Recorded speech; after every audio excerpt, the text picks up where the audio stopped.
Subscribe कयो घंटी के बटन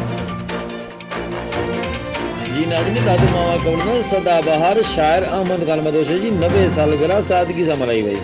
ख़बर मौजूद सिंध जे सदाबहार शायर अहमद खान मदोशी 90 सालगिरह कोरोना वायरस सबबि इंतहाई सादगी से मनाई वई। सालगिरह तकरीब में शायर अदीबन साहब भी शिरकत कई।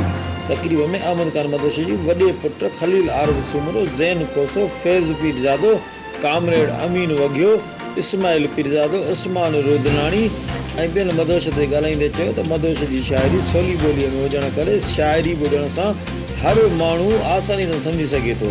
हुन चयो त अहमद खान मदोश त न रुगो शाइरी मगर हू हिकु सुठो उस्ताद ऐं बहितरीनु शाइरी हो। हुननि चयो त मदोश पीपी में रहियो ऐं ज़ुल्फ़िकार अली भुट्टो जो शीदाई हो।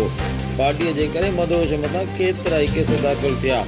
पछाड़ी ताईं पीपीपी में ई रहियो मगर पीपीपी वारनि केस जेर एतिरी विछोड़े बाद कॾहिं बि यादि न कयो हो।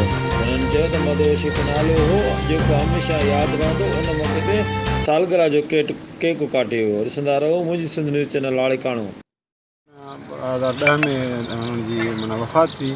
11 साल थी विया असां विछड़िया आहिनि पर विसरिया न आहिनि। अॼु हुननि जी 90 साला सालगिरह हुई जेका असां कोरोना वायरस जे सबबु को प्रोग्राम सदाईं कंदा आहियूं पर पाबंदियूं गवर्नमेंट जूं हुनजे करे न करे सघियासीं। पोइ सभु जेका दोस्त आहियूं पाण में मुख़्तलिफ़ मक़्तब फ़िक्र जा दोस्त उन्हनि गॾिजी अॼु असां हिन सुकून होटल ते पंहिंजो सालगिरह जो ई केक काटियो आहे। ऐं बाबा जी शाइरी हर सिन्फ़ ते बाबा जन लिखियो ऐं अवामी मक़बूल शाइर हुया। हुनजा तमामु घणा आबदा परवीन, असांजे सादिक अली, वहीद अली, तामीर हुसैन, मशहूरु फ़नकार मुमताज़ लाशारी, ख़ादिम सखीरानी, मंज़ूर सखीरानी, अलहदा दरदारी, हिम्मत फ़क़ीर, बालक सिंधी, हुबदार सखीरानी, असांजा दीबा सर, जेके बि माना नाले वारा आहिनि फ़नकार उन्हनि बाबा जी शाइरी ॻाई ऐं ॾाढी मशहूरु बि थी। बाबा जा काफ़ी कलाम मशहूरु थिया।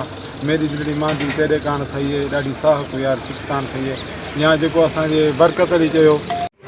ॾिसंदा रहो मुंहिंजी सिंध न्यूज़ चैनल नाज़रीन दादू मामा खबर